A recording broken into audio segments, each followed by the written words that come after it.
الحمد لولیہ والصلاة علی نبیہ۔ سورہ آل عمران کی 82 نمبر آیت نے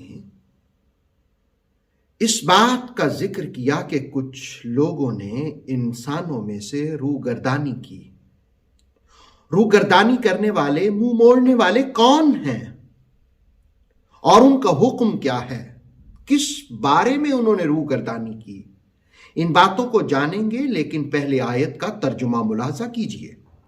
فَمَن تَوَلَّى، جس نے روگردانی کر دی، منہ موڑ لیا، بعد ذلك، اس کے بعد، فَأُولَئِكَ هُمُ الْفَاسِقُونَ، وہی لوگ فاسق ہیں۔ فَمَن تَوَلَّى بَعْدَ ذَلِكَ فَأُولَئِكَ هُمُ الْفَاسِقُونَ۔ Now admonished all mankind, then he who turns away after this affirmation, it is they who will be disobedient۔ یہ کون لوگ تھے اور کس بات سے انہوں نے منہ موڑا؟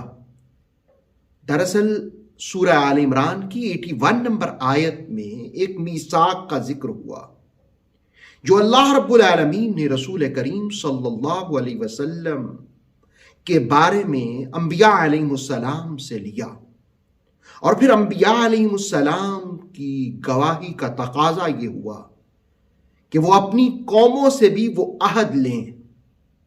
اب جس وقت انبیاء نے وہ عہد اور وہ میثاق قوموں تک پہنچا دیا، اور پھر قوموں میں سے، پھر ان کی ملتوں میں سے، پھر ان کی امتوں میں سے کوئی شخص رسالت مآب صلی اللہ علیہ وآلہ وسلم کی عظمتوں کا، رفتوں کا اقرار نہ کرنے والا ہوا، گویا پھر اس نے اس عہد سے منہ موڑ لیا،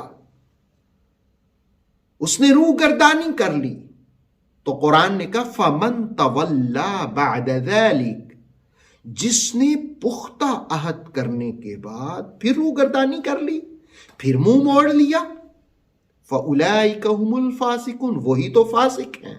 فسق کا معنی ہوتا ہے حکم کو توڑنے والا، بریک کرنے والا، اطاعت سے منہ موڑنے والا۔ دراصل فسق کی نسبت انبیاء علیہ السلام کی امتوں کی طرف کی گئی، ان کی ملتوں کی طرف کی گئی، ان کی قوموں کی طرف کی گئی کہ ان کی امتوں میں جو بھی مصطفیٰ کریم صلی اللہ علیہ وسلم کی عظمت، رفت، مرتبہ و مقام، نبوت، رسالت کا انکار کرے گا وہ فاسق ہوگا، وہ عہد توڑنے والا ہوگا، وہ اطاعت سے منہ موڑنے والا ہوگا۔ قرآن حکیم نے واضح کر دیا کہ اللہ رب العالمین کے پسندیدہ لوگ وہ ہیں جو رسول کریم علیہ السلام کی اطاعت اور اتباع کرنے والے ہیں، ان کو ماننے والے ہیں، اور جو رسول کی اطاعت نہیں کرتا، ان کو نہیں مانتا، وہ پھر فاسق ہے۔ دراصل رسول کی اطاعت ہی اللہ کی اطاعت ہوتی ہے۔ قرآن نے خود کہا من یطیع الرسول فقد اطاع اللہ، اگر رسول کی اطاعت تم نے کی، رسول کی اطاعت ہی اللہ کی اطاعت ہے۔ اور ایک دوسرے مقام پر یہ بھی کہا کہ اگر تم اللہ سے محبت کا دعویٰ کرتے ہو تو پھر رسول کی پیروی کرو۔ قُلْ إِن كُنتُمْ تُحِبُّونَ اللَّهَ فَاتَّبِعُونِي، محبوب ان کو سمجھائیے، ان کو فرمائیے اگر تم اللہ سے محبت کرتے ہو، اس کا دعویٰ کرتے ہو، فَاتَّبِعُونِي، تو پھر میری پیروی کرو۔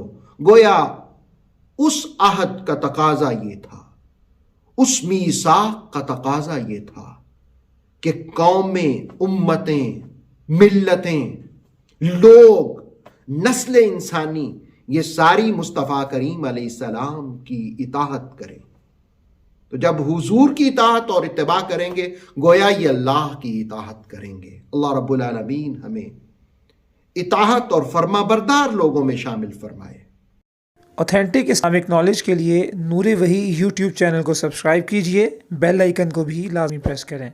نور وحی کے فیس بک پیج، ٹک ٹاک اور انسٹاگرام کو بھی فالو اور لائک کیجئے تاکہ ہماری ہر نئی آنے والی ویڈیو آپ تک بر وقت پہنچ سکے۔